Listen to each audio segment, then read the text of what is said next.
Hello నమస్తే welcome to A B Andhrajyothi. So right now మనతో పాటు ఎవరైనా ఒక సాంగ్స్ పాడుతూ ఉంటే మళ్ళీ ఆ సాంగ్స్ని మళ్ళీ వినాలని అనిపించి ఒక సింగర్ ఎవరైనా ఉన్నారంటే అది కల్పన గారు మాత్రమే. ఆ కల్పన గారు మనతో పాటు ఉన్నారు. Hello ma'am. నమస్తే.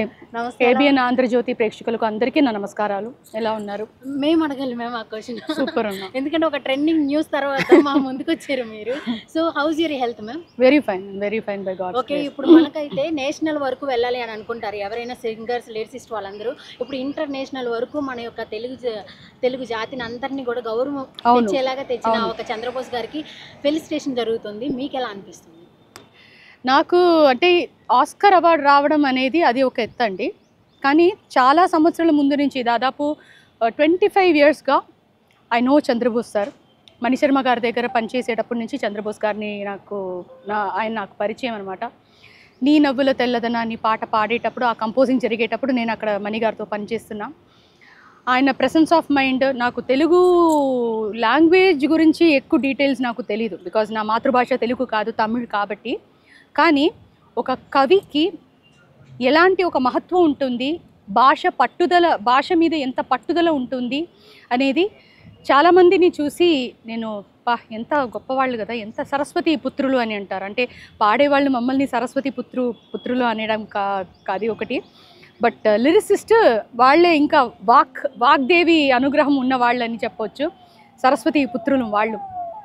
సో ఒక పాటకి జన్మ ఇచ్చిన తల్లిదండ్రులు అని అంటే, తల్లి వచ్చి మ్యూజిక్ డైరెక్టర్, తండ్రి వచ్చి లిరిసిస్ట్ అని మా నాన్నగారు ఎప్పుడు అంటారు. సో ఆ ప్రకారంగా చంద్రబోస్ సార్ అంటే నాకు చాలా రెస్పెక్ట్. చాలా సంవత్సరం నుంచి జస్ట్ ఒక మీటర్ చెప్తే ఇమీడియట్గా ఆయన అలాగే ఆన్ స్పాట్ రాస్తారనమాట. వేటూరి అంకుల్ని నేను చూసి పెరిగాను.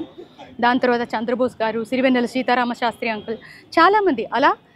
అంటే అందరికన్నా ఇంకోటి, మన భాషని, మన తెలుగు భాష ఎంటైర్ సౌత్ ఇండియా కాదు, even India takes so much of pride when any of the Indian achieves the Oscar award. అది మనకి చాలా పెద్ద విషయం.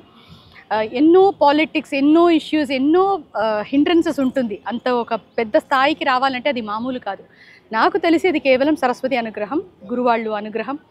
అలాంటి ఒక పెద్ద లిరిసిస్ట్, ఆయన రాసిన పాటలు ఆయన ముందు స్టేజ్లో పాడాల్సింది అనేది ఒక సింగర్కి వస్తున్న ఒక మంచి అవకాశం అనమాట. ఆ అవకాశాన్ని ఎట్టి పరిస్థితుల్లో నేను పోగొట్టుకోను.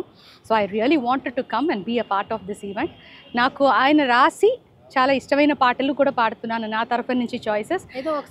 అలాగే చంద్రబోస్ గారు, కల్పన గారు, మీరు ఈ 2-3 సాంగ్స్ మీరు పాడితే బాగుంటుందని అనిపిస్తుంది అని చెప్పి ఆయన 2 సాంగ్స్ నాకు సజెస్ట్ చేశారు. నేను ఇది మౌనంగానే ఎదగమని మొక్క నీకు చెబుతోంది, ఎదిగిన కొద్దీ ఒదగమని అర్ధమందులో ఉంది.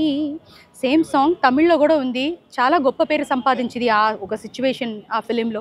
సేమ్ తెలుగులో కూడా చాలా మంచి లిరిక్స్తో పాటు ఆ పాట బయటకు వచ్చింది. అది నాకు చాలా ఇష్టమైన పాటలు. ఆయన రాసిన కవిత్వంలో చాలా విషయాలు ఉన్నాయి. అండ్ ఆయన నన్ను మీరు పాడండి అనేది, మధురా నగరిలో యమునా తటిలో మురళీ స్వరములే ముసిరిన ఎదలో.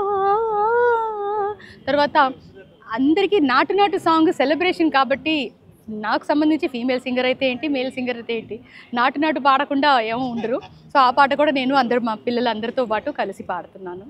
అండ్ ఎవరేమీ అనుకున్నా అనే ఒక పాట లిరిక్స్ పరంగా చాలా మంచి ఒక ఉద్వేగం ఇస్తున్న ఒక పాట అనమాట. కానీ అది మా గురుగారు, మా నాన్నగారు బాలుగారు పాడిన పాట. ఆ పాట కూడా నేను పాడుతున్నాను సందర్భంగా. సో ఇలా ఉన్నాయి. థ్యాంక్ యూ సో మచ్ కల్పన గారు, థ్యాంక్ యూ సో మచ్. ఎందుకంటే నేను అడిగిన ఒక్క క్వశ్చన్కి మీరు చక్కగా నా తరపున కూడా మీరు ఇంటర్వ్యూ మొత్తం కంప్లీట్ చేస్తారు. సో మీకు ఈ ట్రెండింగ్ న్యూస్ నడుస్తుంది కదా, మీ పర్సనల్ ఇష్యూస్ని కొంతమంది ఇంకో రకంగా తీసుకొని రాస్తున్నారు. అలాంటి వాళ్ళ లేకపోతే యూట్యూబ్ ఛానల్స్ వీళ్ళందరినీ చూసినప్పుడు మీకు ఎలా అనిపించింది? దాని గురించి ఇప్పుడు ఏం కామెంట్స్ లేదు. దానికి ఇవ్వాల్సిన రెస్పాన్స్ కానీ ఎక్స్ప్లెనేషన్ కానీ నేను ఆల్రెడీ ఇచ్చేసాను. నేను శుభ్రంగా ఉన్నాను, మంచిగా ఉన్నాను. మళ్ళీ ఇంత తొందరగా పాడడానికి అవకాశం వచ్చింది. నన్ను అడిగేదే డౌట్గా అడిగారు, మీరు పాడగలుగుతారని. నేను ఒక ప్రమో వీడియో ఇచ్చేటప్పుడు కూడా చెప్పాను, చనిపోయిన తర్వాత మార్చరీ నుంచి కూడా కల్పన పాడతావంటే లేచొచ్చి పాడతానని చెప్పాను. సో హ్యాపీగా పాడడానికి వచ్చాను. అన్నీ దేవుడి దయ వల్ల, గురువాళ్ళు అనుగ్రహం వల్ల చక్కగానే ఉంది.